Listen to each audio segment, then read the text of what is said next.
The 34th regular meeting of the Medford City Council will now come to order. Clerk Hurtubise, please call the roll. Council Bears. Present. Vice President Carriello. Present. Council Knight. Present. Council Marks. Present. Council Morell. Present. Thank you. Council Scarpelli. Present. President Falco. Present. All 7 members are present at this point in time, and ask everyone to please rise to salute the flag. I pledge allegiance to the flag of the United States of America, and to the republic for which it stands, one nation, under God, indivisible, with liberty and justice for all. Pursuant to Governor Baker's March 12, 2020 order suspending certain provisions of the Open Meeting Law, General Law, Chapter 38, Section 18, and the Governor's March 15, 2020 order imposing strict limitation on the number of people that may gather in one place. This meeting of the Medford City Council will be conducted via remote participation to the greatest extent possible. Specific information and general guidelines for remote participation by members of the public and/or parties with a right and/or requirement to attend this meeting can be found on the City of Medford website at www.medfordma.org. For this meeting, members of the public who wish to listen and/or watch the meeting may do so by accessing the meeting link contained herein. No in-person attendance of members of the public will be permitted, but every effort will be made to ensure that the public can adequately access the proceedings in real time via technological means. In the event that we are unable to do so, despite best efforts, we will post on the City of Medford or Medford Community Media website an audio or video recording, transcript, or other comprehensive record of proceedings as soon as possible after the meeting. To participate remotely outside of Zoom, please email the City Clerk, Adam Hurtubise, at ahurtubise@medford-ma.gov.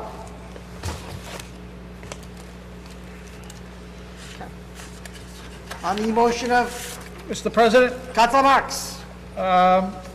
move suspension of the rules to take paper 20-648 out of order. On the motion of Councilor Marks, seconded by Councilor Knight, to suspend the rules to take 20-648 out of order. Clerk Hurtubise, please call the roll.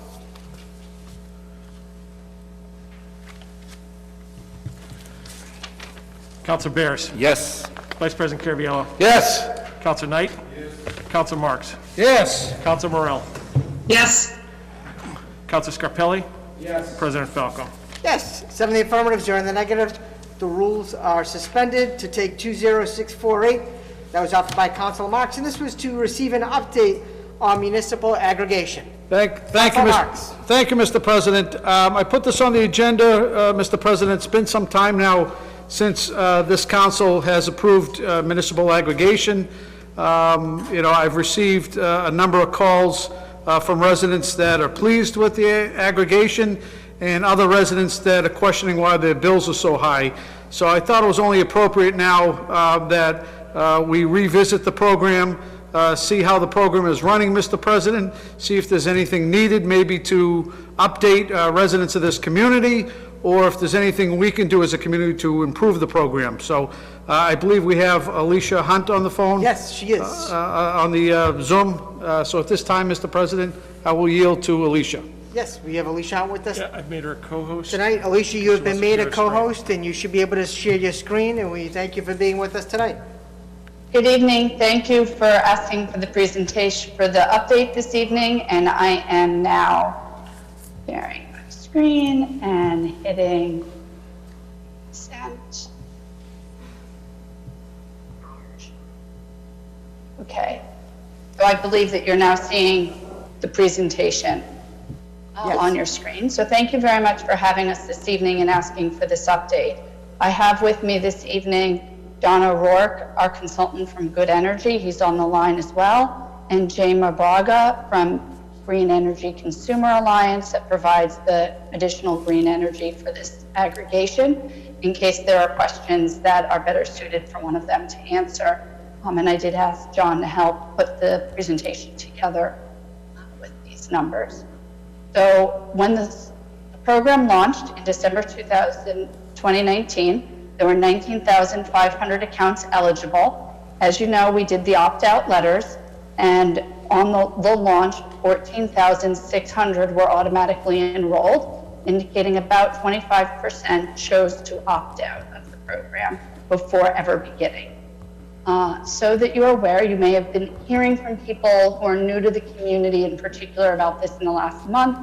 Periodically once a year, they do what's called sweep, which is where they say, what are all the new accounts that are in Medford and National Grid that are eligible for this?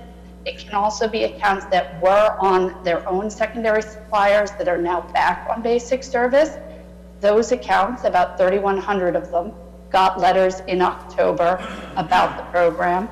They have the option to opt out now, or they will be automatically enrolled as well. So that's the exact same letter that everybody else got last winter.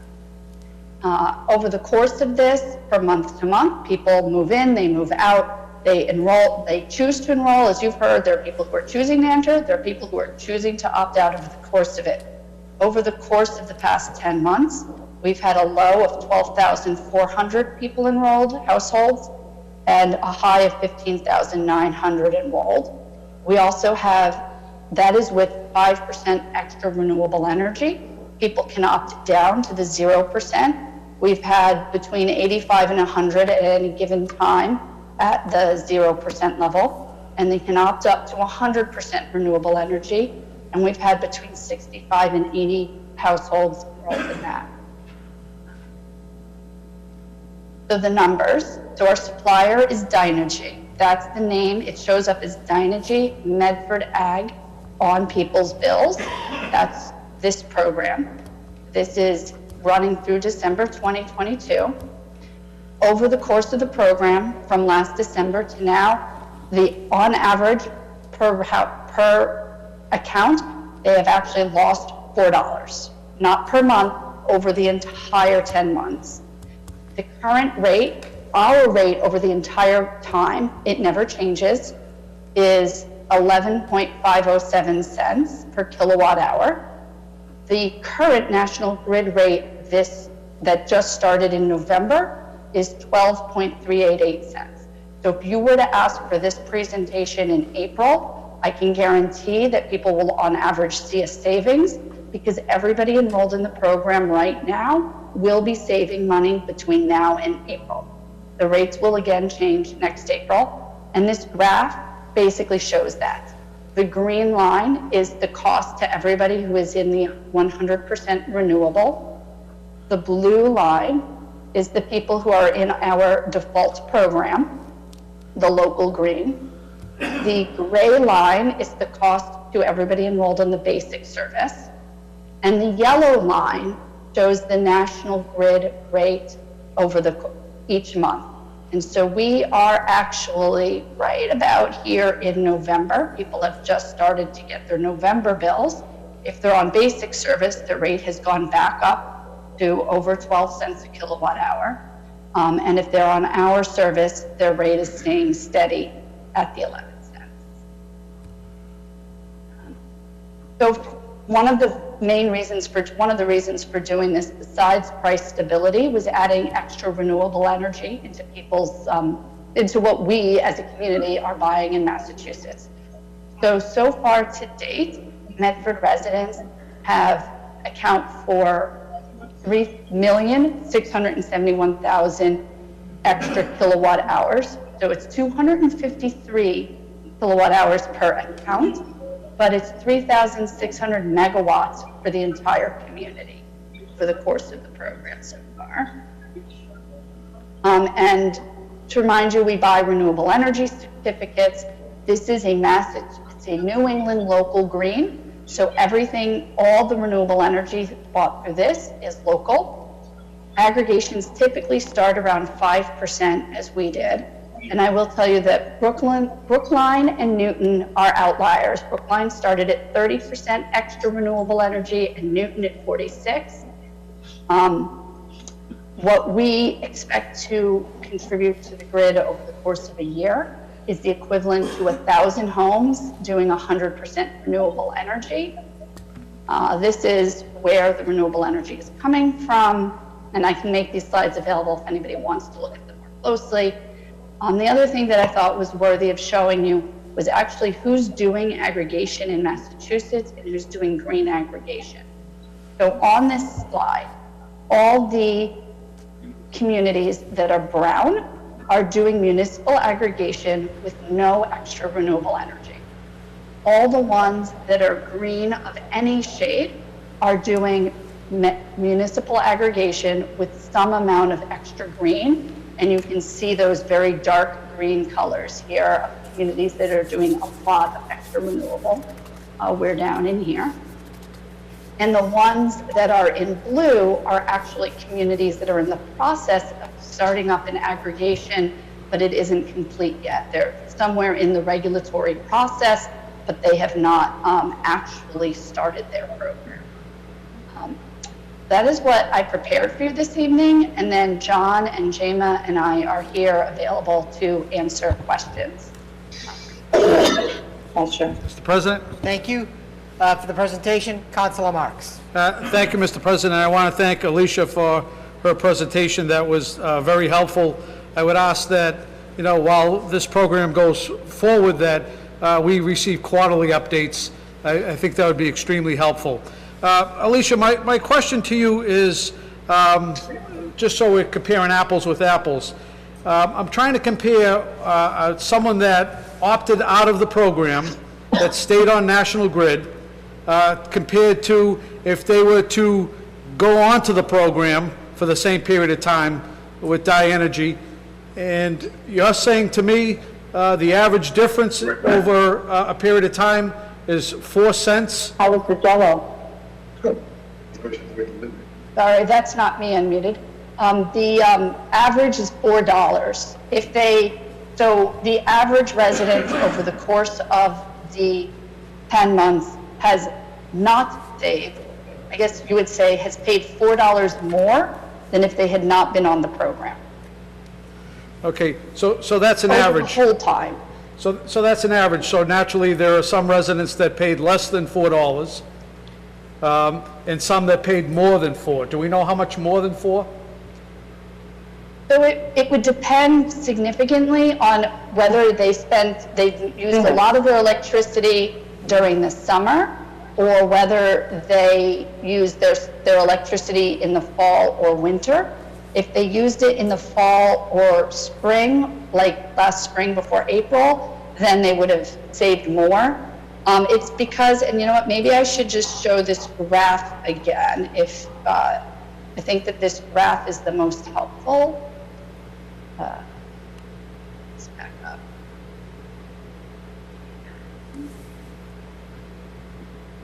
Yeah. So we are here in this point of time. So you can see that in this window, so January, February, March, April, everybody enrolled in the aggregation saved a good amount of money because they paid this blue line instead of at this yellow line. Oops. And then over the summer, National Grid's rate was in fact lower than our aggregation. So people were paying more if they were on the aggregation than they were with National Grid. And when we look at how it balanced out over the course of the year, this works out to having paid $4 more as of right now in November.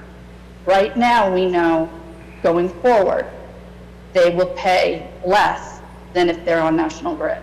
So I would strongly advise people, stay on it now. Right now this winter, you are saving money this winter. What we cannot guarantee is this chart ends April 2021. That's because that is when National Grid's rate changes again, and most likely it will drop. We don't know how much it'll drop. Depends on the market. So just fill me in, because it's been some time, Alicia. If I opted out of the program, and someone that's currently in the program wants to go back and forth, how easy is it to go back and forth, opt in and opt out of the program? So by policy, you're allowed to leave at any time.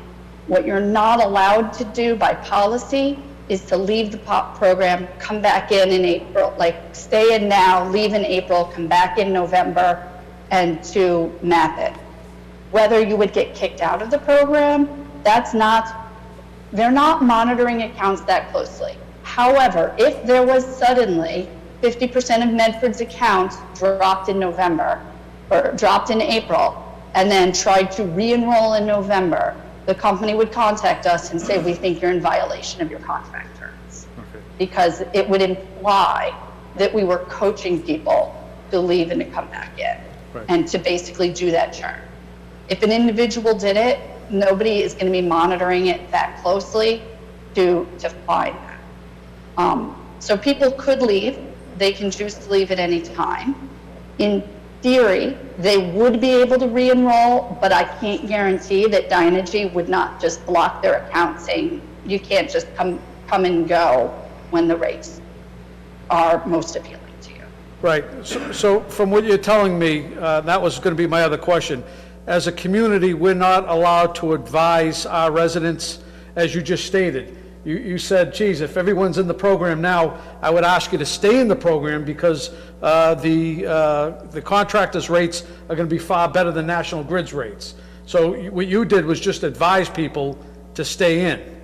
And you're saying that's something that we really shouldn't be doing as a community? Well, what I can't do is tell them to leave in April, come back in November. That would be against our terms with the agreement. If we were saying this, it's okay, everybody, it's time to leave. Okay, it's time to rejoin. I am just saying that right now, people should look at these differences and see that they're saving money for the next 6 months. Right. So how would one, when you say look at these differences, I realize you're showing us the presentation now. How would one know this to actually take advantage? So we have a website, medfordcea.org. It's Medford Community Energy Aggregation.org.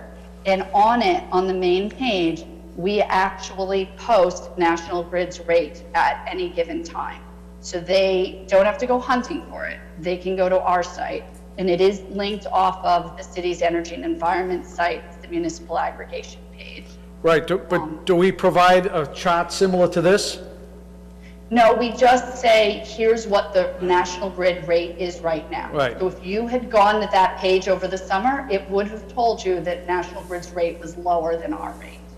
So do you think we would be in violation if we were to share this particular graph with residents?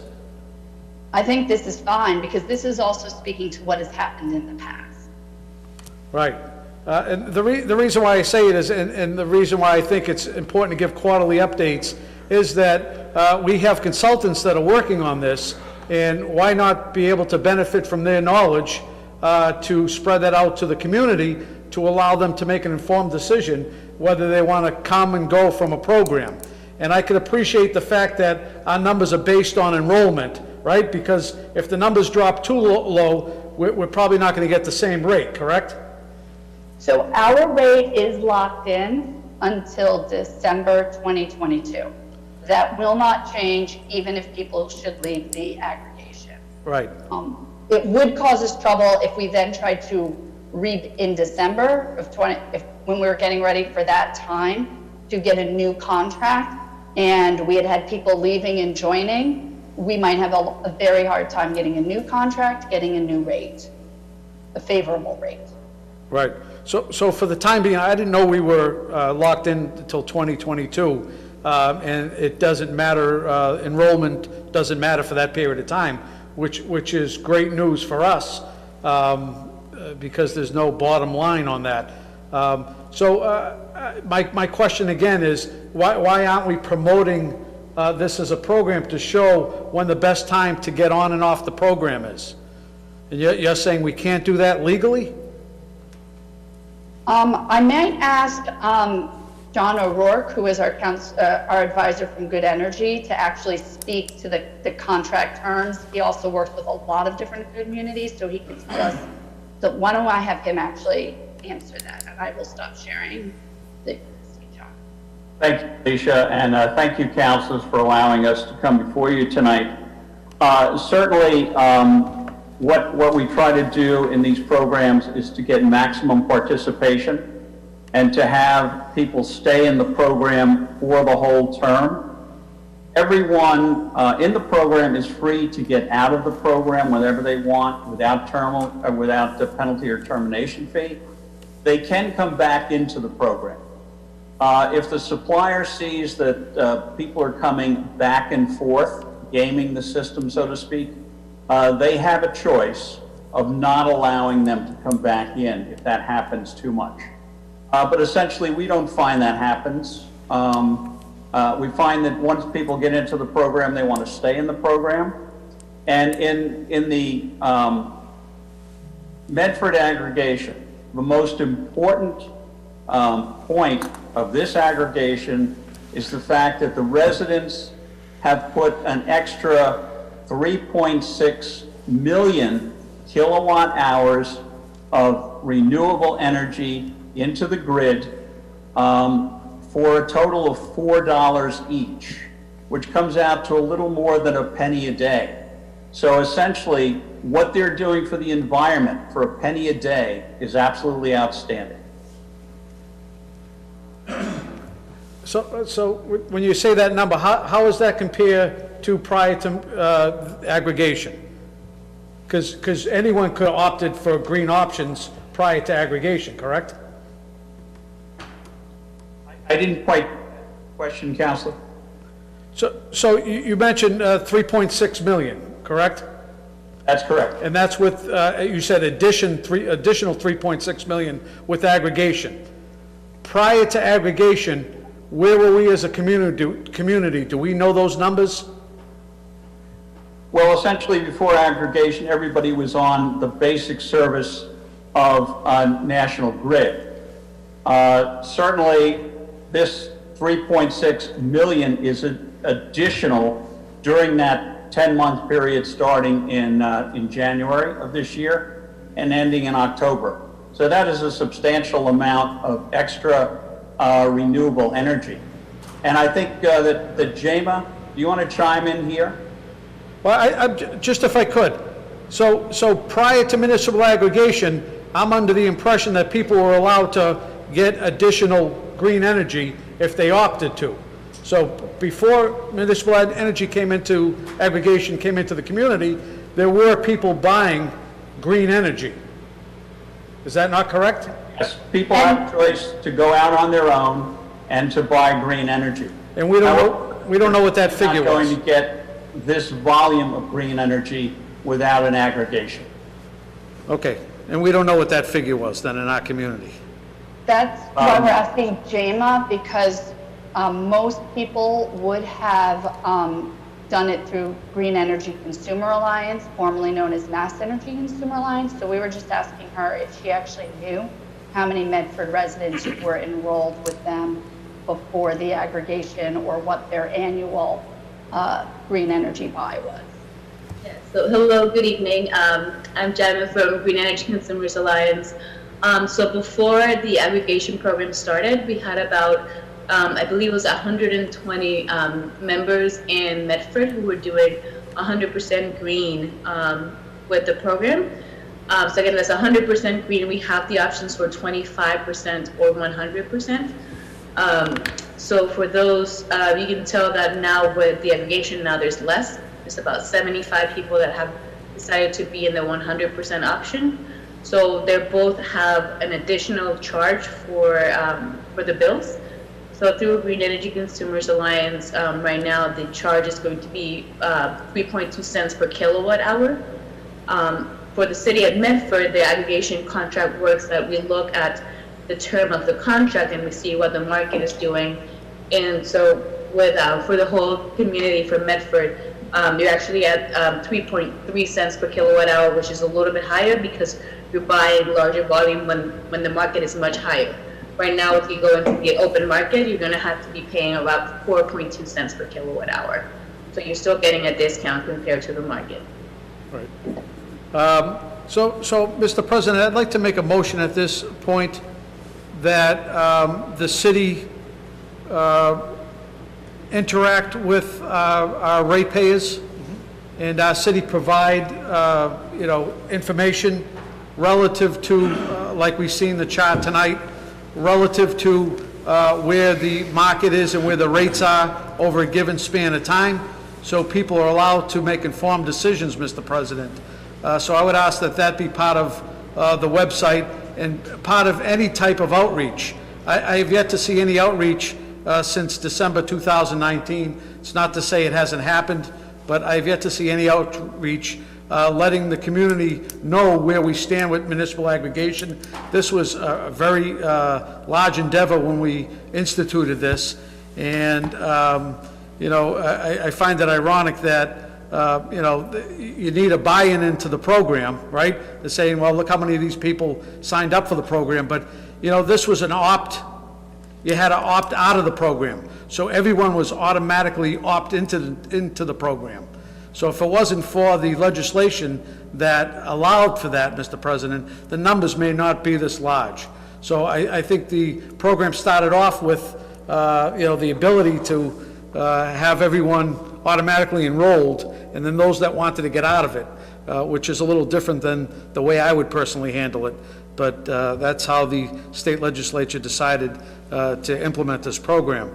But I would ask that, as a community, Mr. President, that we do a better job notifying residents where we stand from quarter to quarter, or maybe 6-month period, whatever Alicia feels would be beneficial to our residents, so they can make informed decisions when they want to opt in and opt out.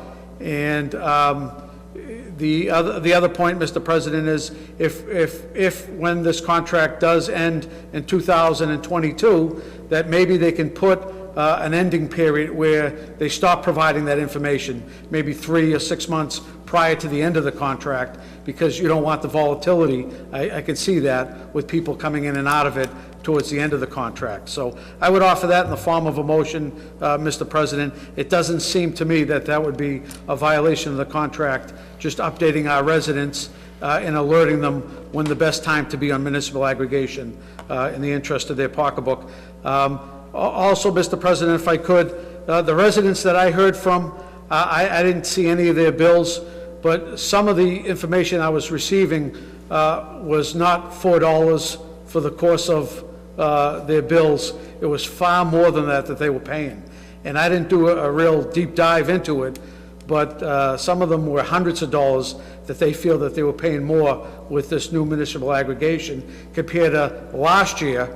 And there could be a change in, maybe they did use more air conditioning. I don't know. I didn't do a deep dive, but there were many residents that did reach out because I was vocal with municipal aggregation, asking why their bill was that much higher. And it wasn't $4. It was a lot more than $4. Thank you, Councilor Thank Marks. On the motion of Councilor Marks, actually, Counselor, if you don't mind, we heard from a lot of residents as well, and we could perhaps provide some information now that would be beneficial to everybody. I think John would like to share some of that, or I could. Yeah, thank you, Alicia. Yeah, Councilor Marks, at any time any of your residents have questions on the bills, they can email them to me and I'll be glad to explain it to them. A lot of times residents don't know why they're paying more money in a particular month. A lot of times it's because they've used a little more electricity. But I'm always available to answer questions from anyone who has a question on their bill. John, can you provide us with your contact information? It's at the end of these slides.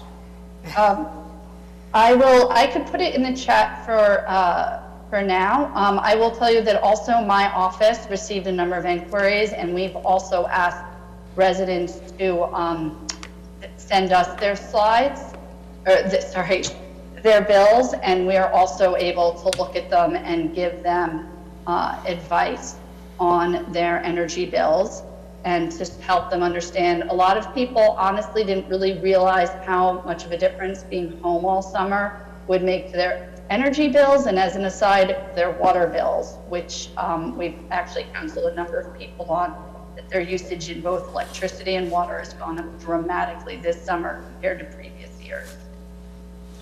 John. Alicia, if I could add another point to that, many times we look at residents' bills and they think they're part of the aggregation, but they're not part of the aggregation. They're with a third-party supplier who has really bumped up their rate to a horrendous level. So we find a lot of that, especially with the older residents. They should never give out their account number over the phone. You know, frequently what will happen is that they'll get a phone call, somebody will say to them, you know, I think you will qualify for this particular discount program. All we need to know is your account number. And if that person gives out their account number, they'll never hear from that salesperson again, but their account gets switched over. So very often, people who think they're in the aggregation are really not. And that's why we want to see their bills. Thank you. Okay, so, thank you very much. On the motion by Councilor Marks, Clerk Hurtubise, could you read back the motion? Just make sure we have it correctly. There's two amendments. There you go. There's one amendment from Councilor Marks requesting quarterly updates on the program, and there's a second amendment from Councilor Marks requesting that the city interact with ratepayers and that the city provide information relative to where the market is and where the rates are, so that people can make an informed decision. By way of that graph that was presented to us, that was extremely helpful. Okay. I mean, I think somewhat easy to look at and make a determination.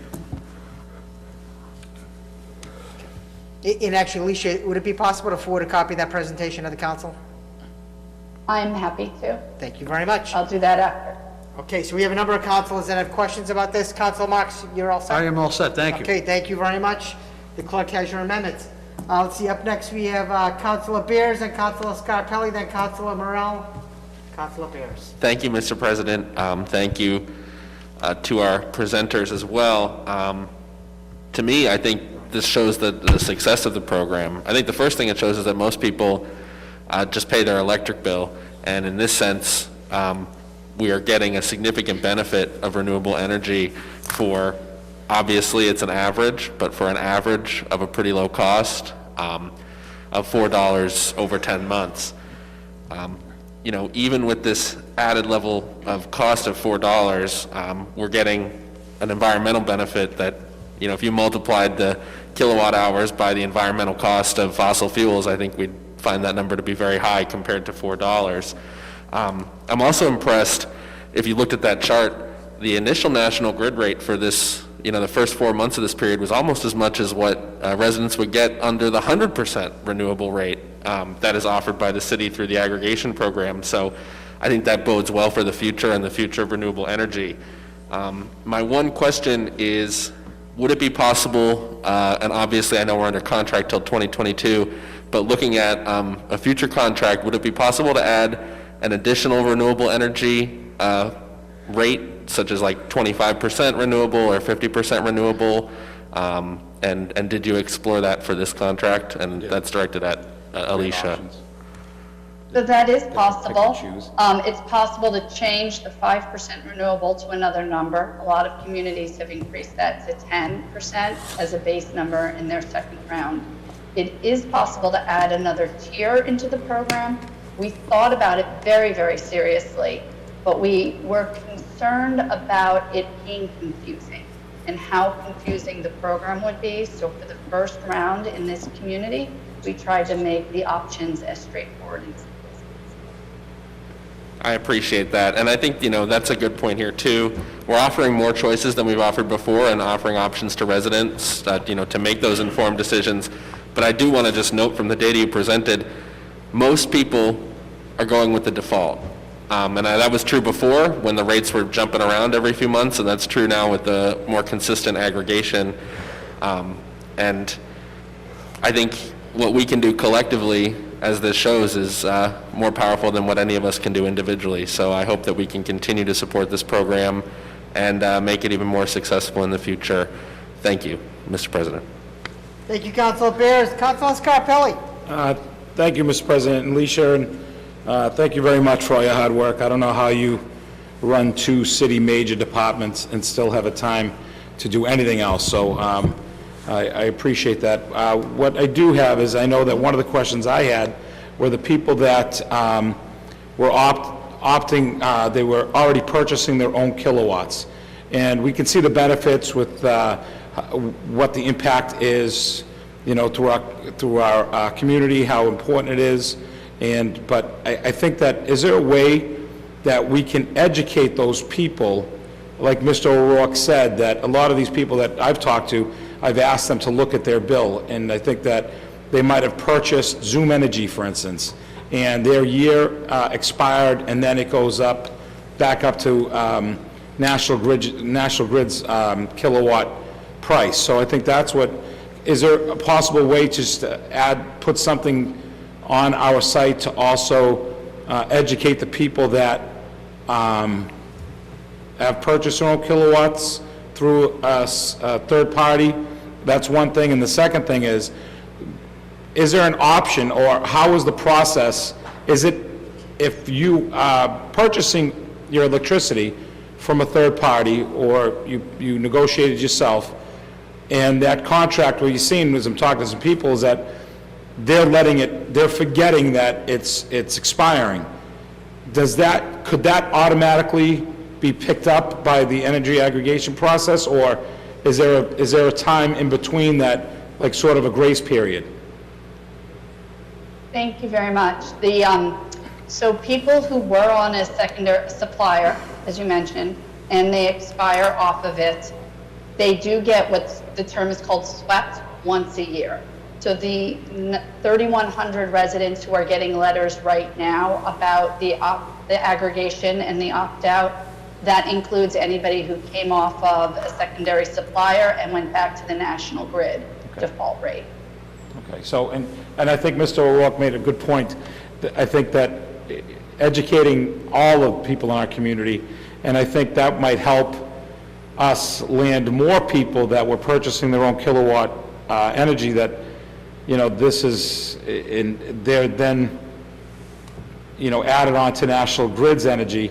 Is there something that is it something we could put on our site to educate them? I think that's important, because, you know, the benefit is a lower price, but these are the issues and concerns that if they're not thorough with this, that they're going to, you know, you could save money for 12 months, and then all of a sudden realize now you're paying the top fee, and all the money you saved, you've lost. So there might be, you know, a way to capture some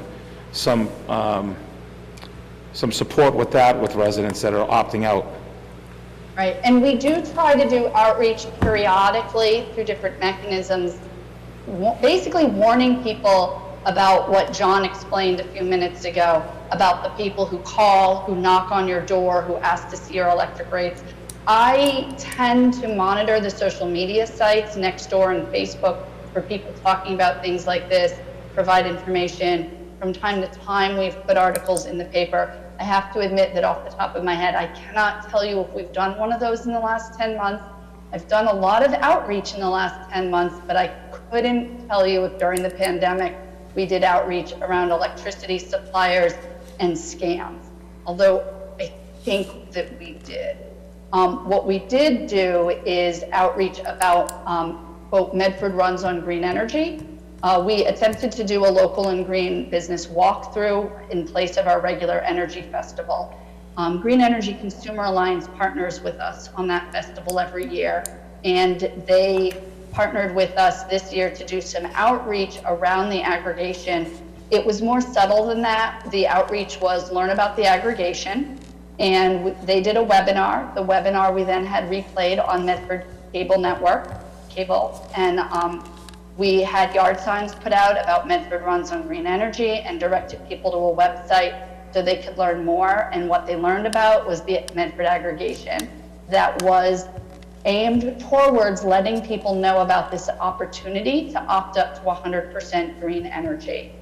We also last winter in December and January put together a series of videos about the aggregation. So it's one long video. It's me being interviewed by a resident. It's 30 minutes long.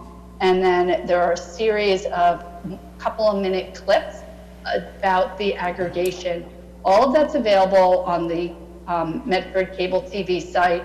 We've shared it on Facebook. the intention was to keep sharing it periodically on Facebook, but I have to tell you that the pandemic sucked up all the airwaves, all the bandwidth. I think that it is a great idea now to start doing outreach again about the aggregation, and we do have these materials, these videos that we can use that explain it.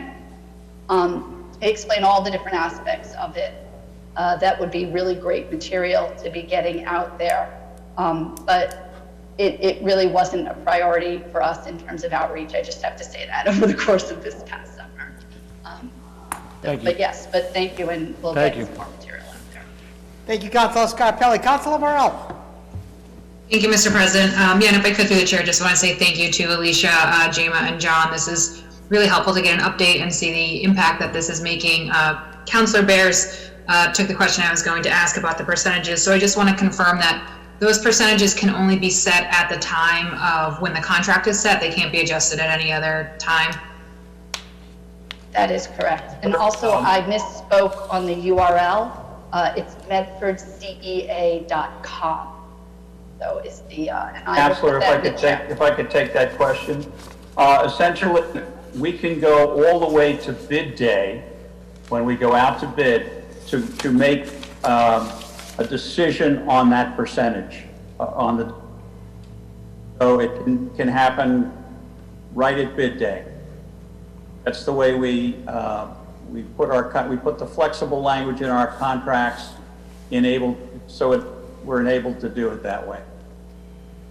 Okay, I'm sorry. So we would or we wouldn't be able to, if it was so decided, revisit this percentage before the 2022 renewal? Well, certainly you can visit it before, but you have until the bid day, the actual bid for the electricity, to make a final decision on the percentage that you want, whether it be 5% or 10% or some other percentage. Okay. Okay, thank you. Thank you, Councilor Morell. And once again, that website is medfordcea.com. Is that correct, Alicia? Okay. Yes. Any other questions from the council? Okay, do we have any other questions from people that are online here? I don't see any hands up. Okay. Okay. Alicia, John, thank you very much for all your hard work. Thank you for the presentation. On the motion of Councilor Marks, as amended by Councilor Marks twice, am I correct? Yes. Seconded by? Vice President Caraviallo? Clerk Hurtubise, please call the roll. Councilor Bears. Yes. Vice President Caraviallo. Yes. Councilor Knight. Yes. Councilor Marks. Yes. Councilor Morell. Yes. Councilor Scarpelli. Yes. President Falco. Yes, 7 in the affirmative, 0 in the negative, the motion passes. Councilor Knight. On the motion of Councilor Knight, 20647, offered by Councilor Scarpelli, Councilor Marks, and Vice President Caraviallo. Be resolved that the City Council request the presence from Chief Buckley and Chief Gilberti to discuss public safety concerns dealing with our 911 system at our next scheduled meeting. Councilor Knight.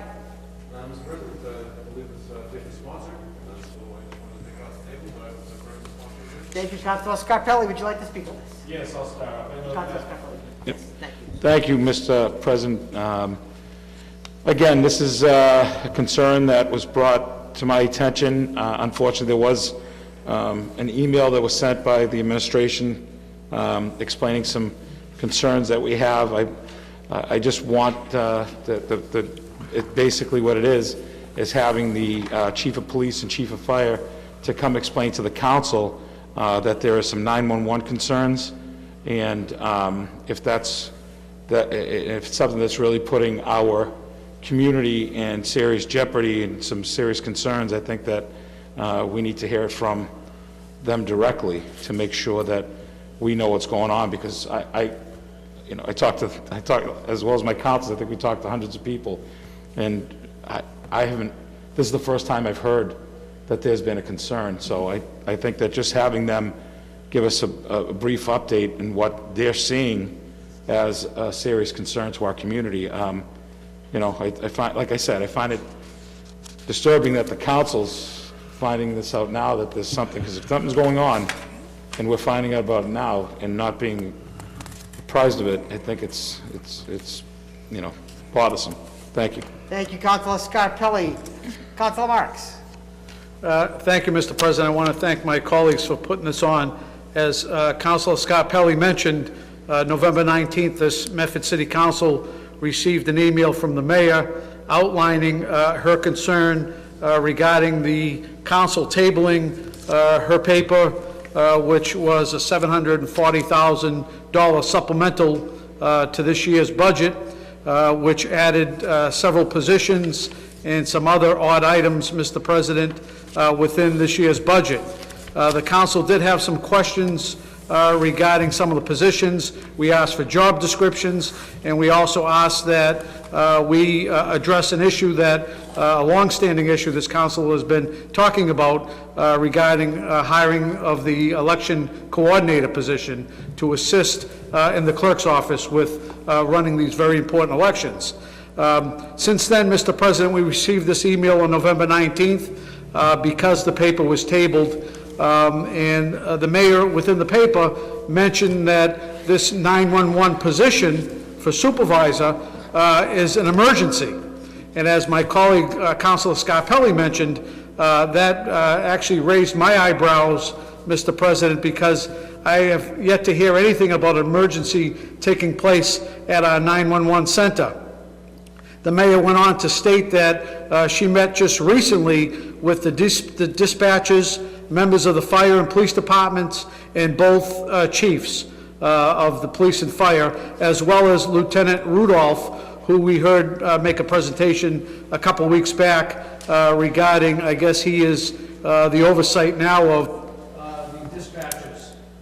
So, you know, based on the mayor's letter and the fact that she mentions the position as an emergency, she stated in the letter that it's a critical need for the operation of public safety, and I think it's only appropriate that we as a council are aware if there is a critical need with 911, which is vital to the function and safety of our residents, that we should be at least privy to what's going on, Mr. President.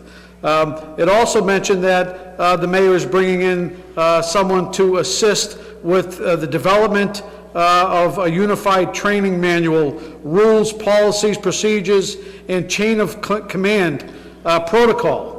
Now, this operation for 911 with civilians has been in place for a year and a half. If unified training manual does not exist, if rules, policies, and procedures and command protocol doesn't exist for a year and a half, maybe there is a serious problem, Mr. President, that we should be made aware of. So that really alarms me, Mr. President. I think this resolution is calling to get information regarding what's happening. When this was presented, the $740,000 to address several positions, of which one was the supervisor of the 911 center, there was never one iota, not one mention of this grave of a concern in the 911 center of an emergency. Not one mention, Mr. President. Maybe my other colleagues heard it. I didn't hear any mention of that.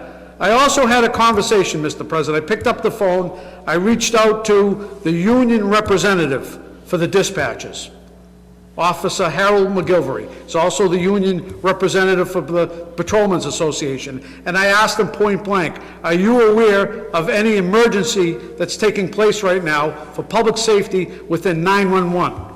And he stated to me, Mr. President, and he can speak for his own, he's very eloquent, he said, I am unaware of any public safety emergency happening currently at the 911 center.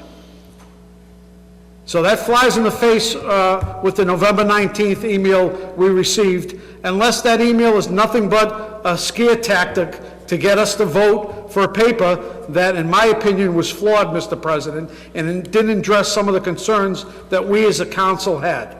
So I hope we get some answers, Mr. President, from the two chiefs next week. I'd like to hear what's going on. Maybe this may require, because we're talking about sensitive public safety information, maybe an executive session next week. Who knows? But we have to be prepared if that's the case.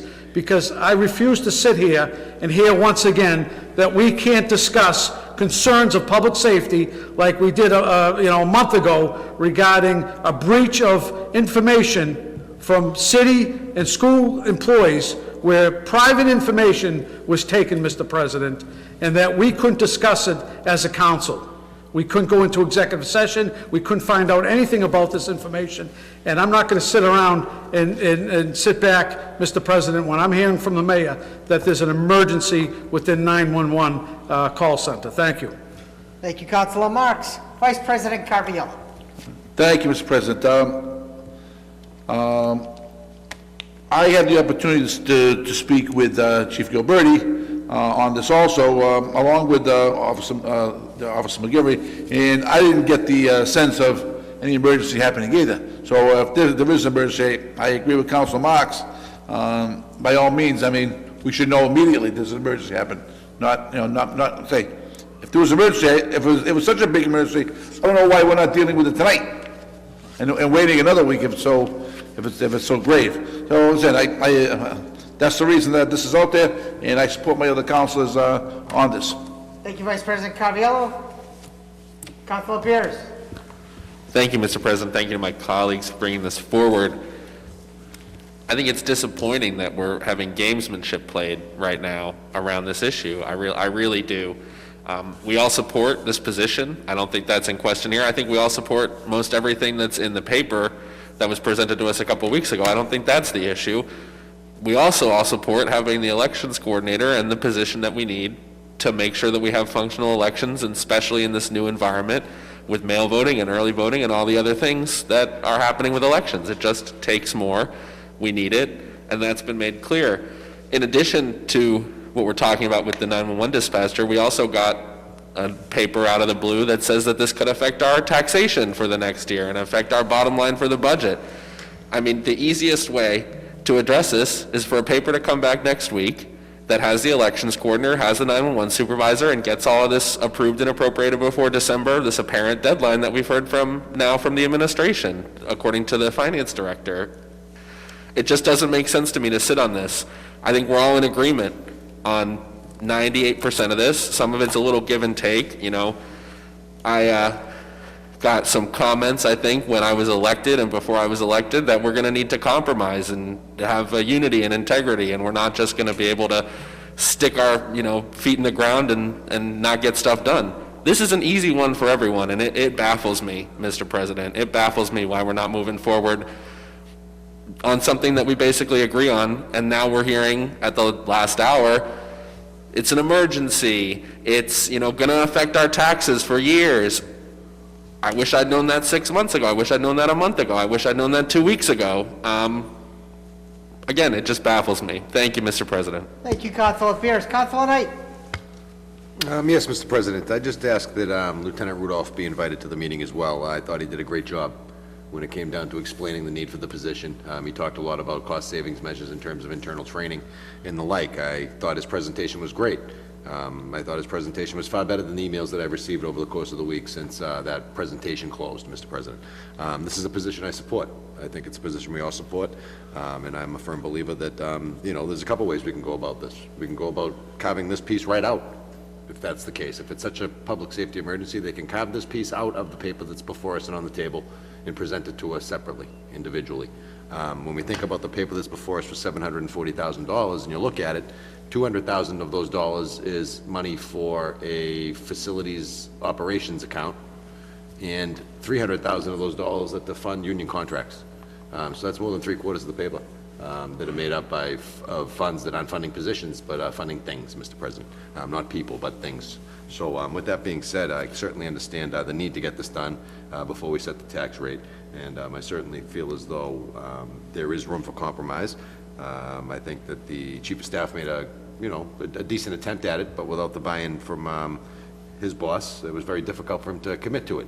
And I certainly would support moving forward in that regard, where we reduce the facilities management account by $100,000 and set that money aside to fund an elections coordinator position. I also said last meeting that I'm not too crazy about robbing Peter to pay Paul, and that, you know, the administrative assessor, the facilities management positions are positions that we've asked for. This council's requested in the past, and we're getting something we're looking for. So with that being said, Mr. President, I certainly would move forward and support the resolution to have a meeting discussing the public safety concerns down there. But I'd ask that Lieutenant Rudolph be invited to attend as well, because he gave such a great presentation last time that I don't want that to get lost. Thank you, Councilor Knight.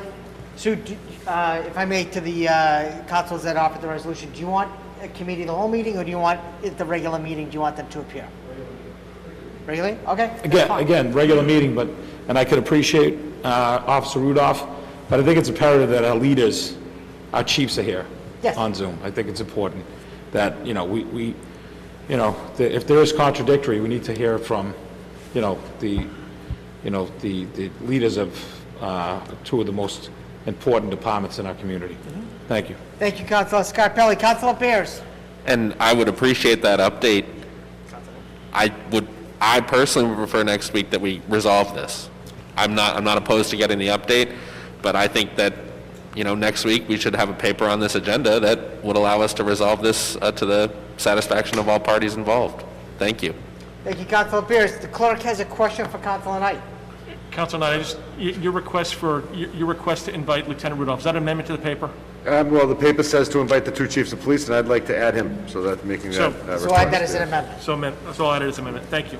But to Councilor Bears' point, if in fact, you know, we have the paper, the paper's been tabled, right?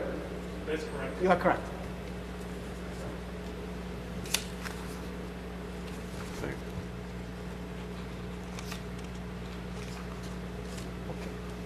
Councilor Knight, are you all set, or? Oh, okay, just make sure. Okay, are there any questions on this, any comments or questions on this paper? Mr. President, Councilor Marks? if we are going to invite Lieutenant Rudolph, I would ask that the union representative be invited as well. Okay. That represents the dispatches. And that would be Officer Harold McGilvery. Can do that. Sounds good. Thank you. And Mr. President, Councilor Bears?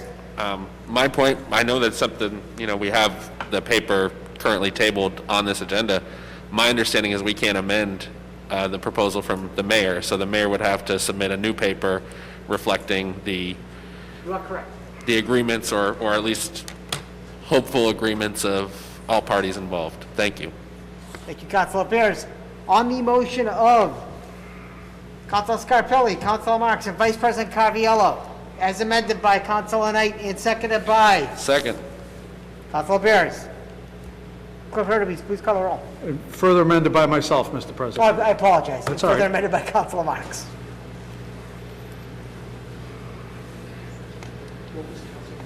Councilor Marks, who's your amendment? Was to invite the union representative who represents Union Yes. the dispatches.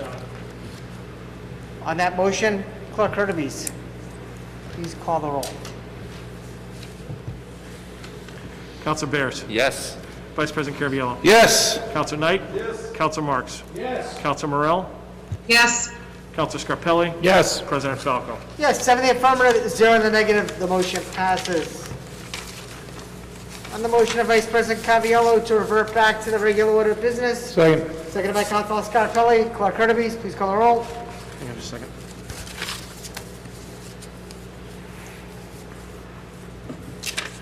To revert to the regular order of business. You are correct. Councilor Bears? Yes. Vice President Carviello? Yes. Councilor Knight? Yes. Councilor Marks? Yes. Councilor Morell? Yes. Councilor Scarpelli? Yes. President Falco? Yes, 7 in the affirmative, 0 in the negative, the motion passes. At this point in time, we will now revert back to the regular order of business. Motions, orders, and resolutions, 20-644, offered by Vice President Carviello and Councilor Knight. Be it resolved that the Medford City Council congratulate Congresswoman Catherine Clark on her recent election as Assistant Speaker of the United States House of Representatives. Vice President Carviello. Thank you, Mr. President. Mr. President, I'm very proud that my friend and colleague Catherine Clark has been elected as Assistant Speaker of the House of Massachusetts, the House of Representatives. I've known Congresswoman Clark many years now since she's been elected. She's done an outstanding job in her role, and I'm not surprised with her her rise in the Democratic Party, and hopefully down the line, she'll be Speaker of the House someday, and take on the role similar to former Speaker from Massachusetts, Tip O'Neill, where we were able to bring parties together. So congratulations to her, and I know she'll do a great job in bringing everybody together. So thank you. Thank you, Vice President Caraviallo. Councilor Knight. Mr. President, thank you very much. I echo my colleagues' statements and sentiments. To understand how important this is to the city of Medford and the region is amazing. To have our congressperson as the Assistant Speaker of the House means that we're going to have direct access to a variety of funds and resources that the federal government is able to provide, and we're going to be able to do so through our congressperson, because we all understand how important seniority and leadership roles play in the United States House of Representatives. So with that being said, it's very good to see Catherine Clark be nominated to such a position. She earned it on her merits. She's done a great job since she's been elected, replacing, was it Senator Markey at the time, I believe, right? And since that time, she's done an excellent job. So with that being said, Mr. President, I echo my council colleagues' sentiments, and move for approval of the paper. Thank you, Councilor Knight. We have Councilor Morell. Thank you, Mr. President. I just want to thank my council colleagues for bringing this forth. To echo what they've said, you know, Congresswoman Clark has shown profound leadership, and this new position is really just a reflection of the leadership she's always shown. I think she's nothing but I think we all have experience, she's nothing but a gracious, kind, hardworking representative of this community. And this leadership position is a real boon to everyone in Medford and her district, and also just another woman in political leadership. Representation matters, so happy to see it. Thank you. Thank you, Councilor Morell. Councilor Bears. Thank you, Mr. President. Just to add to the kind words of my colleagues, want to congratulate Congresswoman Clark, who I believe is the only woman other than Nancy Pelosi to hold a position this high in the House of Representatives ever under any party, which I think is a profound accomplishment. And Congresswoman Clark is also a progressive champion, and she's putting forward a people's agenda that's going to lift up families and communities and help us recover from this pandemic. I think the HEROES Act, and which we've all been hoping would get through some piece of it for the past several months, is really an indication of where we need to go as a society in terms of really bringing money to cities and towns to invest in communities to get back to, and not just back, but to get to somewhere better than we were before. And I appreciate the Tip O'Neill reference. In addition to bringing parties together, I hope we can bring some big federal money to Massachusetts and fix some of the big problems we have. So congratulations. Thank you. Thank you, Councilor Bears. Anyone else like to speak on this? Okay. No hands raised. Okay, perfect. We'd like to thank Congresswoman Clark for her leadership and wish her luck in her continued success. On the motion of Vice President Caraviallo and Councilor Knight, seconded by Councilor Bears, Clerk Hurtubise, please call the roll. Councilor Bears. Yes. Vice President Mr. Caraviallo. President, before the vote's called? Councilor Knight. If we could send correspondence to the congressperson recognizing her, that we recognize her achievement? Yes, we can do that. On the motion of Vice President Caraviallo and Councilor Knight, as amended by Councilor Knight and seconded by Councilor Bears, Clerk Hurtubise, please call the roll. Councilor Bears. Yes. Vice President Caraviallo. Yes. Councilor Knight. Yes. Councilor Marks. Yes. Councilor Morell. Yes. Councilor Scarpelli. Yes. President Falco. Yes. Seven in the affirmative, 0 in the negative. The motion passes. 20-645, offered by Vice President Caraviallo. Be it resolved that the Medford City Council and the Medford Police provide information to the community on the 3-level sex offenders that are being housed in a Medford Rehabilitation Center that is in a residential neighborhood. Vice President Caraviallo. Thank you, Mr. President. So I'm very upset with this, that we have this in our community. And though at 5 o'clock tonight, we received a letter from the mayor saying that one of the residents is no longer living there. But one of the biggest things that disturbed me, I had to find out about this at 6:30 in the morning through an online newspaper. And I think that was the most troubling fact to me, that I didn't know about this. This happening right down the street from my house, on the route where kids go to high school, they walk to church.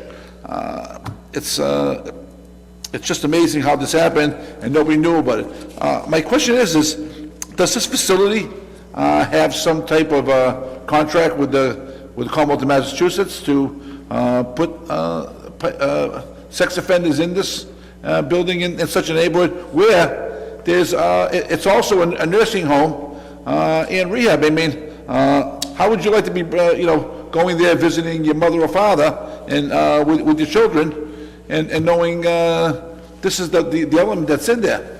I'm a little shocked at the company for even, bringing them in there into a senior nursing home. So, like I say, I am shocked, and to make it even worse, this is across the street from a group home that had one of their residents assault a senior citizen in our community. So, again, I think the communication is got to increase. Again, I don't think anybody in this community should have found out through this, through an online newspaper. We should have been, either the police should, maybe the police didn't even know that they were being placed. I don't know what the process is, but I hope that something will be done, even with the two other people that are in there, so they're not a burden in our community. So, thank you. Thank you, Vice President Caraviallo. Councilor Morel. Thank you, Mr. President, and I thank Vice President Caraviallo for bringing this forward. I found out in a similar manner as I think everyone in the rest of the community did, because there's not a great system for this, as I understand, when it comes to these types of living facilities. So I think, to Vice President Caraviallo's point, I think what is so scary about this essentially is one of the things that makes these level 3 sex offenders that level is that they have a high risk of reoffending and pose a high degree of danger to the public than the other levels, and then of course everyone in general. So I think that's what's greatly concerning about this. I do understand there's a lot of legality around this and what powers we have as a city, so I think there'll be questions, and I see the Chief of Staff has his hand raised, but I would like to put a motion forward that we include on our school's website and also the city website a link to the sex offender registry, so that even if this information isn't getting dispersed out for whatever legal reasons right now around the nursing home and care facilities, that people can easily get to these links and look up the information, the sex offenders in their area, because the information is there. It's just not getting delivered to us because of this type of facility, as I understand. So I'd like to put that in the form of a motion. Well, Councilor Morel, would that be an amendment to the main motion offered by Vice I'm President? sorry. Yes, an amendment, yes. Okay, no problem. Thank you. So on the motion by Vice President Caraviallo, as amended by Councilor Morel. Yeah, 1 minute, please. And seconded by? Second. Councilor Scarpelli. We have Councilor Bears, and then we have the Chief of Staff. Councilor Bears. Thank you, Mr. President. I also want to thank Vice President Caraviallo for putting this on the agenda. Obviously, it's disturbing that we had this case and that we found out in the news, and that it hits so close to home. I really do think we need better procedures for notification, and thank you, Councilor Morel, for that amendment. And I know that we do have some limits from the state, but I'd like to see us at least figure out what our policy is. So I'd also like to put an amendment to the paper that we get a summary from the city administration on any current policies around notification to the community for level 3 sex offenders, so that we can at least know what the city's plan is going forward if this is to happen in the future. Thank you. Thank you, Councilor Bears. Councilor Scarpelli, and I'm the Chief of Staff. Councilor Thank Scarpelli. you. I know that my comments were similar to my colleagues, but I think honestly is having an open dialogue so people can see all of our registered sex offenders, not just level 3. I think it's important that if we have people that can do something this sickening and dangerous, that their next door neighbors need to be informed. And I thank Councilor Caraviallo for bringing this forward. I think this is, he's right. It's terrible that we found out this way, and you know, as a former teacher, I think that's a great point that Councilor Morel put forward in putting this on the websites. I think that parents can go to that anytime and get it updated so we can, you know, protect our kids, and I appreciate that. So thank you. Thank you, Councilor Scarpelli. Vice President Caraviallo. Thank you, Mr. President. Mr. President, I'd like to amend the paper further. If we can get something from the facility itself, what their policies and procedures are in taking people in. And I'd also like to know, I'm curious to know if the families of the residents that are already in that nursing home have even been notified of this. So if I can make that in the form of a motion. Thank you, Vice President Caraviallo. So let's see, we have on the motion of Vice President Caraviallo, seconded by Councilor Scarpelli, as amended by Councilor Morel, Councilor Beers, and Vice President Caraviallo twice. Chief of Staff Dave Rodriguez.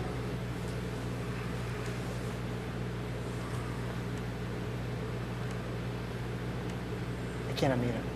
Can you unmute Dave? Thank you, Mr. President. Thank you for Vice President Caraviallo for bringing the matter forward. The letter that Vice President Caraviallo mentioned was sent by the mayor this afternoon to Secretary Tom Turco of the Executive Office of Public Safety and Security, as well as the members of the Sex Offender Registry Board. She was horrified by what had happened, and she's requesting that EOPS and SOAR both take a look at the regulations underlying how multiple high-level sex offenders were able to cohabitate within a single place within the city. It was our understanding that there were up until this afternoon, there were 3 level 3s and 1 level 2 sex offender that were housed at this one facility. Lieutenant Covino of the Medford Police has been in contact with the owners and the administrators at the facility. However, the law isn't on our side as a community trying to regulate these things. So we did speak with them, create pressure on them. Mr. Chapman, who was the individual who was referencing the news story that kind of brought light to this issue, it's our understanding that this afternoon he was transferred out of that facility permanently and he will not be returning. So while we're heartened by that particular detail, more needs to be done at the state level from a regulatory fashion in order to address how this happened in the first place. These individuals should not be allowed to cohabitate in the same place in such close proximity to individuals who are affected by their actions. So the mayor sent that letter this afternoon, and we'll make that copy available to everyone as well. Thank you. Councilor Knight. Yes, Mr. President. Now, this is the same facility that when COVID-19 broke out, we had an inordinate number of deaths at, correct? I don't know if this was one of the facilities. Unfortunately, the long-term care facilities were hit pretty hard across the board. This was the one facility that we had a tougher time getting information out of. The folks at Courtyard and some of the other folks were more receptive to our help and providing information to us. These individuals were less so. So that is the same facility. Yeah. Who runs Courtyard? Is that Genesis Health? Is that? I don't think it's Genesis Health. It's a different organization. I know that it's run out of New York. Different organization. But we can get you the information about who exactly owns it. Just because it seems Genesis owns Courtyard in Glen Ridge. Okay, so it does own Courtyard. Yeah, they own both of them. Yeah, so it seems to me like, we have this facility in our community that's designed to help people when they're sick, and they're not paying too much attention to that, and actually they're putting our community in danger at this point. They're not paying attention to the COVID-19 guidelines, and now they're housing, an inordinate number of sex offenders here in our community. It seems to me like we might want to do a little bit of a review to see if this is someone that we want to be doing business with in this community, and whether or not we want to still see them as a permanent entity here in Medford. Thank you, Councilor Knight. Okay, any other questions, comments? Councilor Marks. Thank you, Mr. President. I appreciate Councilor Caraviallo for putting this on the agenda. I do have a number of questions, and I'm not sure if it's appropriate tonight, but it's my understanding level 3 sex offenders have to register with the local police department. Has that happened? Is there a loophole for long-term facilities? Is that not a requirement if someone is a level 2 or 3 sex offender? And are they required to report? That's state statute that requires the reporting. And it's an offense not to report.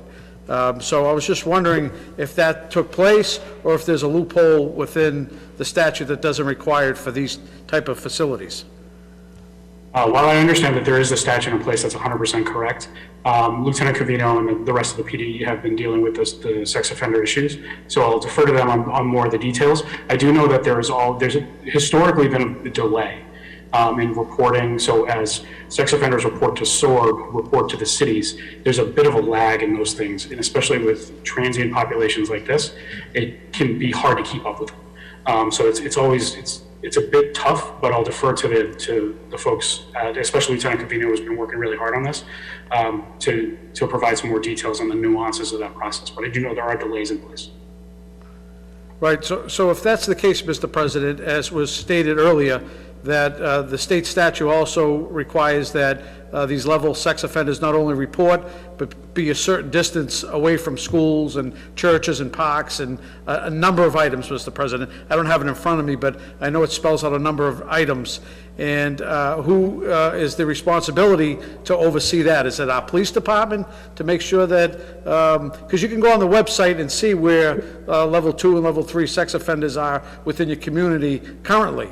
And there are pretty stringent requirements also that as long as they report, Mr. President, you really, you're not supposed to harass, do anything against these offenders as well. So they have, protections as well. However, if they're in violation of state statute because they're too close to an area where they're prohibited to be, that's a major concern of us as a community.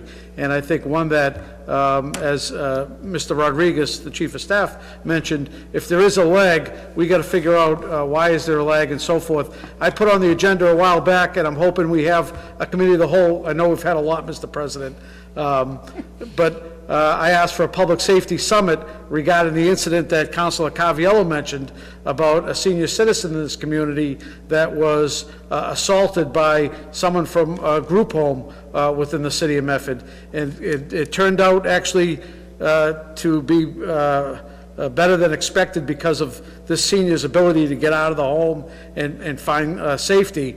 But it could have been a very dangerous situation, Mr. President. And I asked for a public safety summit, and maybe this is another issue that we can put on that agenda and discuss these particular concerns that we have in the community.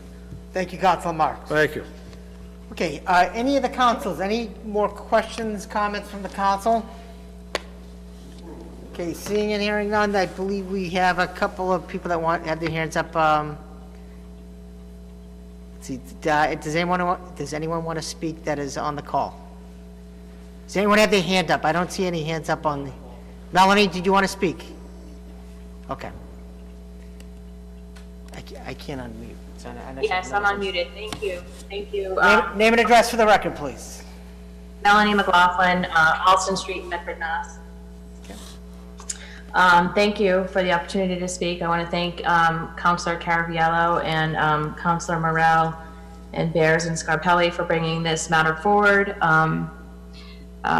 Some of you may know that this is very personal to me. I was the childhood friend of Andy Puglisi, who disappeared from Lawrence, Massachusetts on August 21st, 1976. Wayne Chapman was convicted of raping two of my childhood friends from the same pool where Andy disappeared a year prior.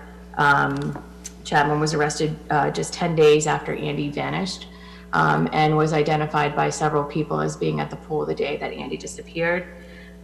This has been a community trauma and a childhood trauma that we have all lived with for the past 45 years, frankly.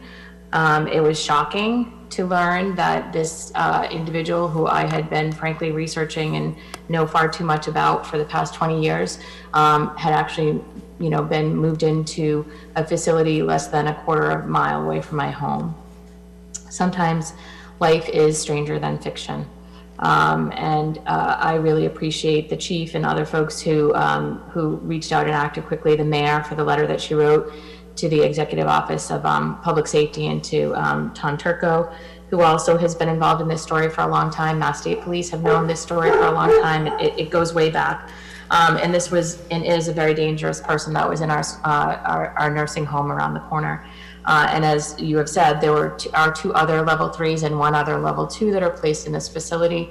And as Councilor Caraviello or Councilor Marks mentioned, there are very strict laws, and Councilor Knight mentioned there are very strict laws around level 3 sex offenders. There are communities that tried to set some parameters and were overruled by the Massachusetts Supreme Judicial Court.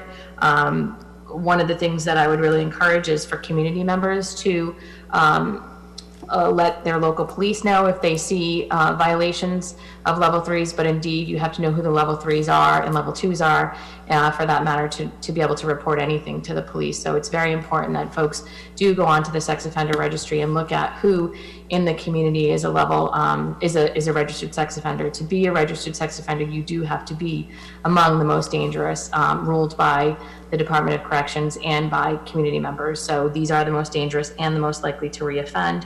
And while I do understand that they also have rights, there are ways in which that the community can be notified, like the website on the city, the link to SORB, the Sex Offender Registry Board, on the city and school websites, and potentially photographs of individuals like you see at City Hall in some of the public buildings that are also options here. The one thing about the facility I do want to say is that there are a few facilities that agree to take level 3 sex offenders for a number of reasons.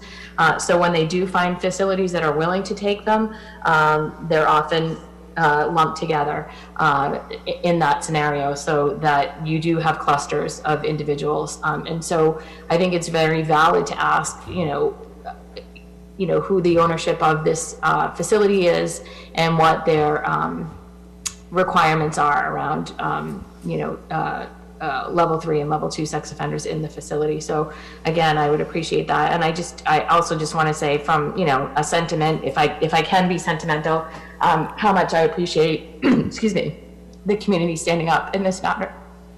It really does still affect the entire community that lost Andy 45 years ago. So very much appreciate you folks standing up in this matter. Thank you. Thank you, Melanie. Any other questions or comments from the council? Would anybody else like to speak on the issue? Okay. Okay, so on the motion of Vice President Caraviello, as amended by Councilor Morell, Councilor Bears, Vice President Caraviello, and Vice President Caraviello again. Clerk of the Reeds, please call the roll. Actually, and seconded by Councilor Scarpelli.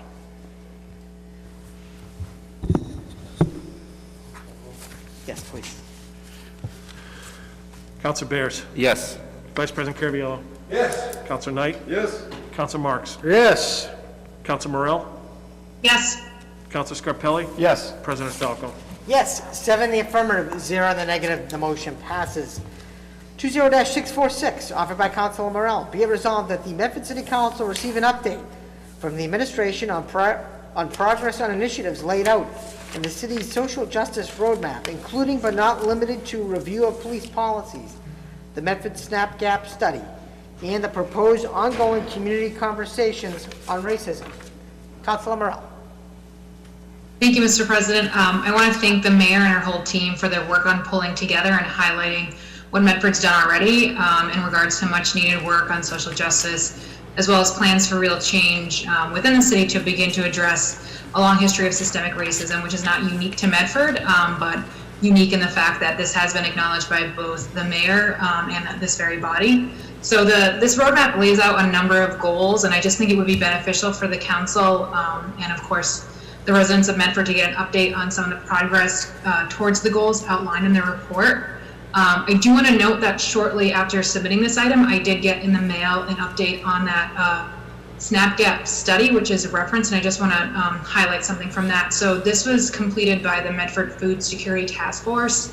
And so for those who don't know, the Snap Gap, it refers to the difference between the number of low-income Mass residents receiving Mass Health who may be eligible for SNAP and those who are actually registered for SNAP. And the gap between those two numbers is 46% at the state level, and it's been found to be 63% at the city level. So I just want to note that, because this is a number that's always crucial, but as the pandemic rages on and ravages people's livelihoods with no federal aid at this point, it's a particular problem at this time. So I really thank the Food Security Task Force for their work on this, and the whole report is on the city website at this point, which I think is just really helpful for people to know how this is being tackled with regards to the social justice roadmap, but just in general as this work is always important and ongoing. So touching on just additional specific issues about, again, I thank the mayor and the chief of police for their openness and willingness for policy reviews as laid out by the roadmap, but I do want to highlight that the mayor did sign on to the Reimagine Policing Pledge back in June, and I know obviously it's a very busy time. So this is almost 6 months ago, and one key tenet of this pledge, which was formed to drive communities, it was formed to drive communities, and I quote, to engage in a public review of its policing policies and result in potential reform. So I think I just want to note the public aspect of this, as it's important to get an update for residents as far as where we are in this process. And also, again, I just want to thank the administration once more for starting what was labeled as being a series of community conversations on race in the city, and that first one was held in June. And again, almost 6 months later, we haven't had another forum on that, so it would be great to get an update on that.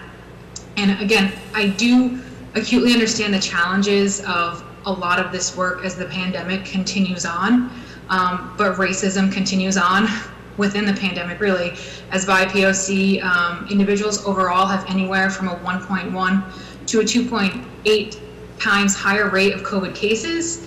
And also Black Americans are dying at a rate 2.1 times higher than white Americans from COVID. So this is just important work that it goes hand in hand with the pandemic. I understand the challenges there. I would also like to add an amendment to this just to see if we can also get a report out on the civil right, just the sheer number of civil right complaints that have come in. The mayor did a great job in establishing this separate kind of submission way for complaints to the police specifically about civil rights, and I think it would be helpful as this council continues conversations on addressing systemic racism, just to get some of the data back. So just, again, looking for an update, and I thank the administration for their work and putting together this roadmap and outlining some goals within it. Thank you, Councilor Merrill. Councilor Beers. Thank you, Mr. President. Thank you, Councilor Morrell, for putting this forward. I think the social justice roadmap is an interesting and helpful summary of the work that has been going on.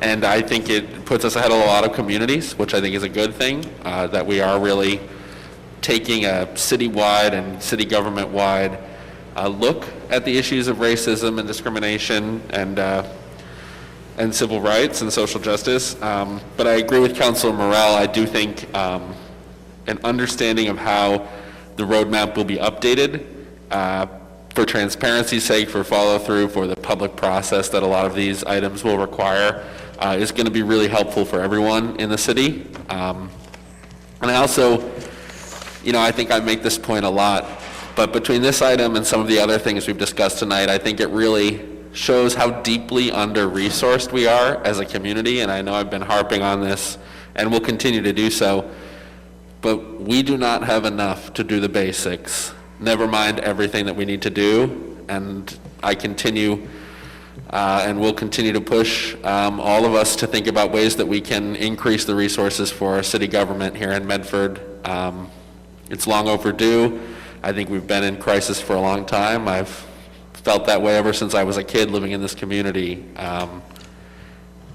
We are deeply under-resourced, and this is just one of the many examples of not having what we need to follow through on what the people of Medford deserve. Thank you, Mr. President. Thank you, Councilor Beers. Any other questions or comments from the council? Okay. No hands up in the gallery? Okay. So on the motion of? Mr. President? Councilor Merrill? Jackie Peaks has her hand up. Oh, I'm sorry. Jackie Peaks. Mr. President, if I may? We have Councilor Knight first, and then we're going to unmute Jackie Peaks. Councilor Knight.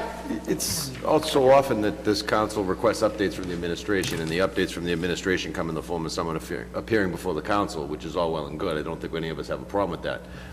But there's also the black and white response on a piece of paper. which is very nice to have as well, Mr. President, because if we're asking for updates on certain programs or measurables, we have it in writing, and then we can look at the old update and the new update and see how far we've come. And I think that that's something that's been lacking. So moving forward, I think it will be very important for us when we ask for updates from the administration that we get those updates in writing. First and foremost, if the administration wants to come and appear before the council and be on the big screen here, that's okay too. But I think that getting it in writing is probably more important than anything else at this point, Mr. President, so that we can have a file on a topic as opposed to going back and watching old meetings. When was that meeting again? Oh, let's go back. How many minutes into it was it? Oh, it was 17 minutes and 22 seconds. Okay, hit start. Let's see where we were from the last time we were here versus the update that we can have in writing and put in a file. So I think that's very important, Mr. President, moving forward. I'd make that request that the administration provide updates to the council in that fashion. Is that an amendment? Is Council Knight, is that an amendment to I will make it a B paper. We'll make it a B paper, okay. Do you have that, Clerk Curtis? Give me a promotion. Councilor Knight wants amendments for the administration in writing going forward, and it's a B paper. Correct. So on the motion by Council Knight, we'll take the B paper first. On the motion by Council Knight, seconded by Council Scarpelli. Clerk Curtis, please call the roll. Oh, actually, I apologize. Councilor Morell, I think you were up next. Oh, I was just highlighting that Jackie had her hand raised. Okay. Jackie's unmuted. Jackie, you're up next. Okay, thank you, President Falco. I absolutely intend to provide more extensive update in writing and get that to you. I just wanted to give a quick update, particularly on some of the things that Councilor Morell had highlighted. Those are actually on my list as well. The SNAP-GAP report that Councilor Morell brought up is linked on the website. It has been added to the roadmap itself, as have a couple of other updates in the last couple of weeks in particular. One thing I did want to note for the SNAP-GAP piece in particular is that the Food Security Task Force has been giving updates. They just recently presented to the school committee. And we're actually, the mayor's in the process of hosting and hiring for a dedicated individual who will work with folks who qualify for resources and supports but may not know how to go through the application process or to access those. So we're in the process of getting somebody on board who can specifically work with members of the community who qualify for resources to help to close that gap and make sure that it's not just, that everyone has an understanding of how they can access that. So that's in process and has been for a little bit. With regard to the review of policing, it's my understanding that the police department is still working directly with the Human Rights Commission on review of their policies as they have for months and years before we had this specific roadmap laid out. So obviously members of the public can attend the Human Rights Commission's meeting, but I'll get a specific follow-up on where that stands.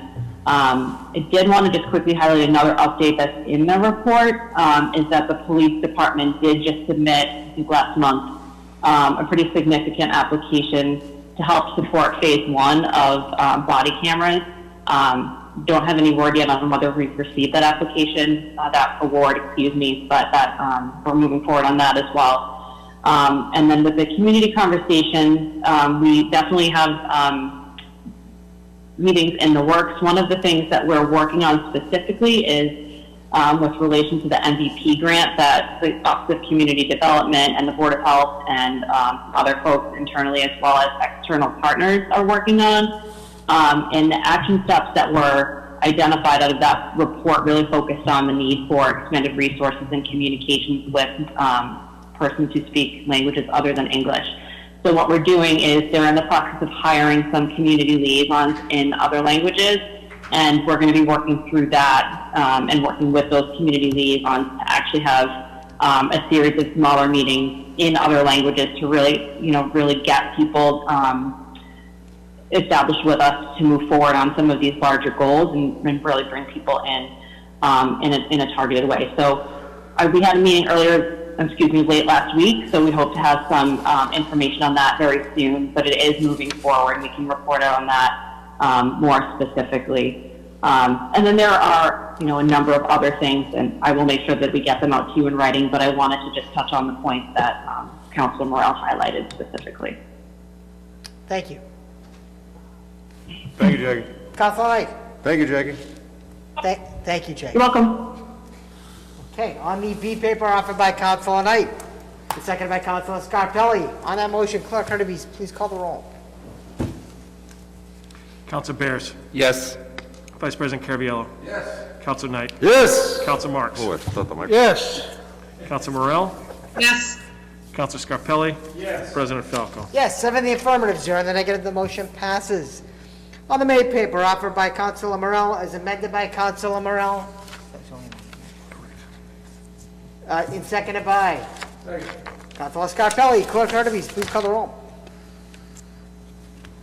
Councilor Bears. Yep. Vice President Caraviallo. Yes. Councilor Knight. Yes. Councilor Marks. Yes. Councilor Morel. Yes. Councilor Scarpelli. Yes. President Falco. Yes, 7 in the affirmative, 0 in the negative, the motion passes.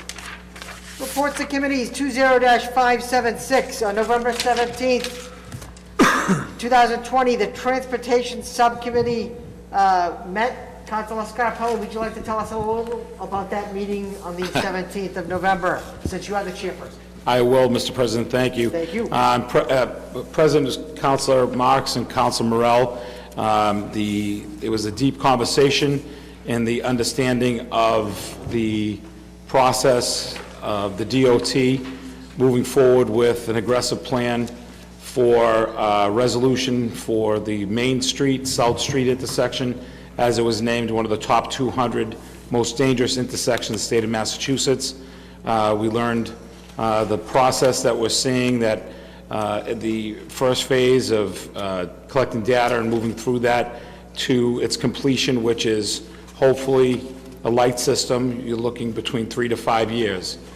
We've also met with our community leaders here in the city, traffic engineer, traffic, I don't believe we had representation from Medford Traffic, and I don't think they were invited, but we're looking for immediate calming measures, traffic calming measures, low-cost traffic calming measures that could be implemented ASAP, and we'll be holding another meeting relatively soon to get an update to see what we can move forward with the parties involved. So, thank you. Thank you. On the motion, Councilor Mr. President. Scarpelli. Mr. President? On the motion, Councilor Scarpelli, seconded by Councilor Knight. Councilor Marks. Thank you, Mr. President. Thank you. And I just want to say that was a very fruitful meeting, and I want to thank Chairman Scarpelli for calling that meeting.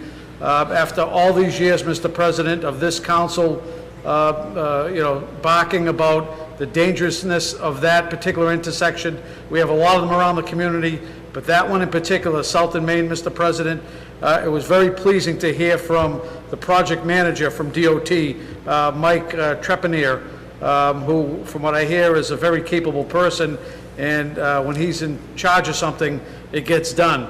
So I was very pleased to hear that he is responsible for moving this project forward. He mentioned it's the intersection program that's part of a federal-funded program where design dollars come from Mass DOT and construction funding comes from Mass DOT as well.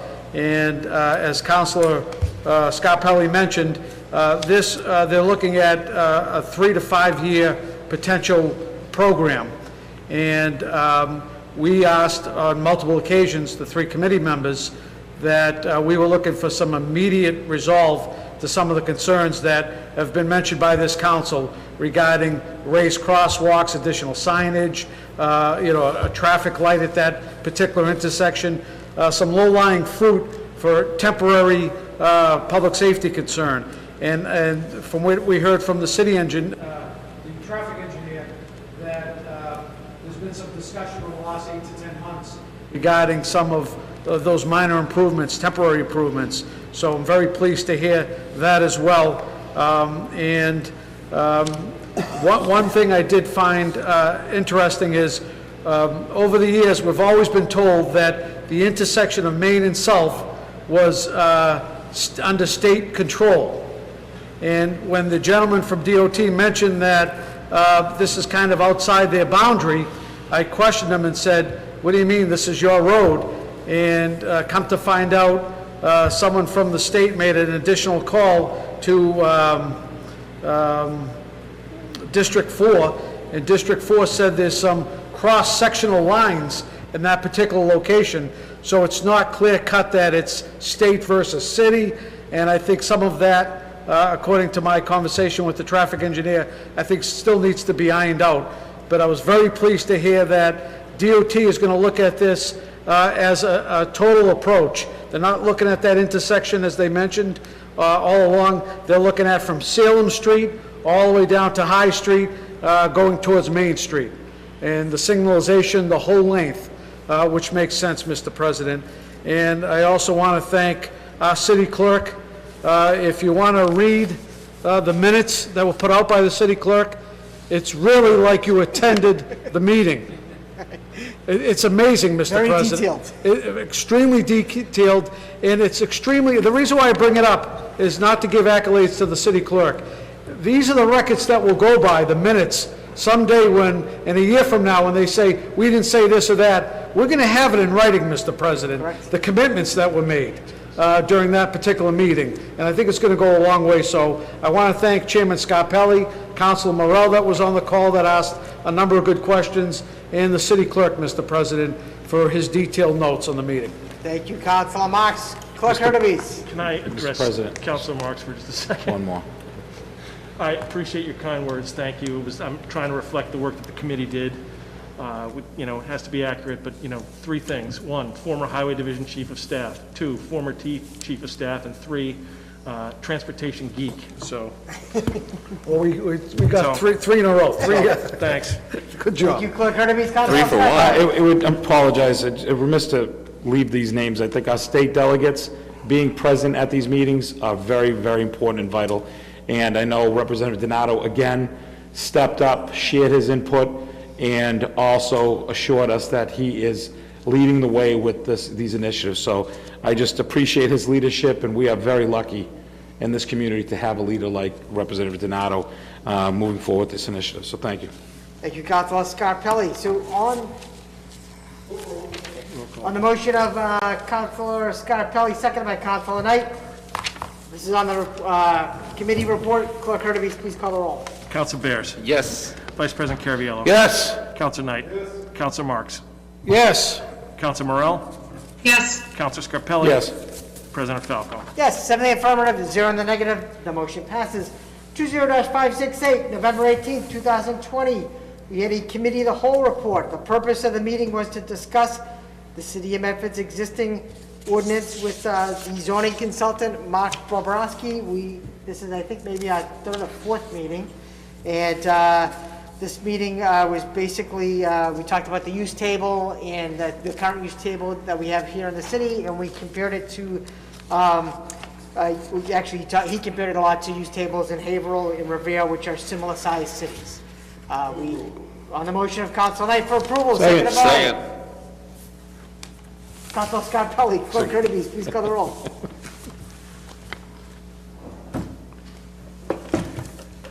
Councilor Bears. Yes. Vice President Caraviallo. Yes. Councilor Knight. Yes. Councilor Marks. Yes. Councilor Morell. Yes. Councilor Scarpelli. Yes. President Falco. Yes, 7 in the affirmative, 0 in the negative. The motion passes. Public participation. Council, City Clerk Hurtubise, do you have any emails? I do not. I don't see any hands raised here, so we'll say that is none. We have records. We have records of the. You have paper in the hands? Do we have paper in the hands, Clerk? We might. What do we have? It's in the clerk's pocket. Yeah, clerk. Okay, on the motion. The pants of the clerk? Hang on. On the motion of Councilor Scarpelli to take papers in the hands of the clerk, seconded by Councilor Knight. Clerk Hurtubise, please call the roll. Councilor Bears. Yes. Vice President Caraviallo. Yes. Councilor Knight. Yes. Councilor Marks. Yes. Councilor Morell. Yes. Councilor Scarpelli. Yes. President Falco. Yes, 7 in the affirmative, 0 in the negative. The motion passes. Clerk Hurtubise, could you please read the paper? Yeah, which paper would you like, Vice President Caraviallo? On regards to commercial. Oh, yeah, hang on just a second. I have to find it. My apologies.